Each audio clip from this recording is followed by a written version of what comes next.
So matapos hindi makapasok ng Warriors ngayon sa playoffs this season, inaasahan na ng lahat ang malakihang pagbabago sa kanilang lineup dahil hindi na nga bumabata ang kanilang mga core players. At pagkakataon na nga ng Warriors na bigyan ng magandang kakampi ang 2-time MVP na si Stephen Curry dahil hanggang ngayon nga ay nasa prime performance pa rin si Steph at katulong nga lang ang kanyang kinakailangan upang magkaroon ng success ang Warriors next season.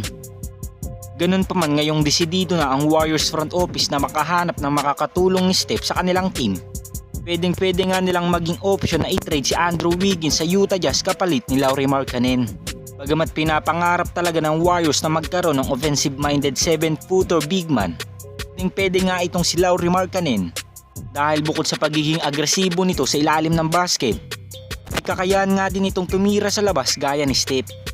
Sobrang magiging malaking tulong din si Markkanen kala Draymond Green, Kevon Looney at Trayce Jackson-Davis dahil magagamit nga kanya size advantage pagdating sa rebounds at depensa. At ang magiging benepisyo naman ni Andrew Wiggins sa team ng Utah Jazz, matutulungan nga niya ang mga batang players sa team na ito at may babahagi nga niya ang kanyang karanasan sa playoffs hanggang finals na alam natin pwedeng maging motivation ng mga batang players ng Utah Jazz. Dahil matagal-tagal na nga ding hindi nakakapasok sa playoffs ang Utah Jazz since nang umalis sila Donovan Mitchell sa team na ito.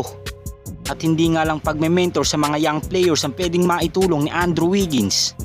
Dahil pwede nga rin niyang pangunahan ang Utah Jazz sa regular season hanggang playoffs. Dahil may potential pa din naman ang team na ito lalo na't makakasama niya si Jordan Clarkson. As of now ay wala pang malinaw na inaanunsyo ang Utah Jazz kung magiging available ba si Lauri Markkanen sa trade. Ngunit inaasahan talaga na bibitawan din siya ng team na ito lalo na't papasok ang Jazz sa rebuild mode. Kaya naman possible na hindi pwedeng maging rekta ang trade sa pagitan ni Markkanen at Wiggins. Dahil possible namang hingi pa ng ibang mga batang players ang Jazz upang magkaroon ng deal sa pagitan ng magkabilang kupunan.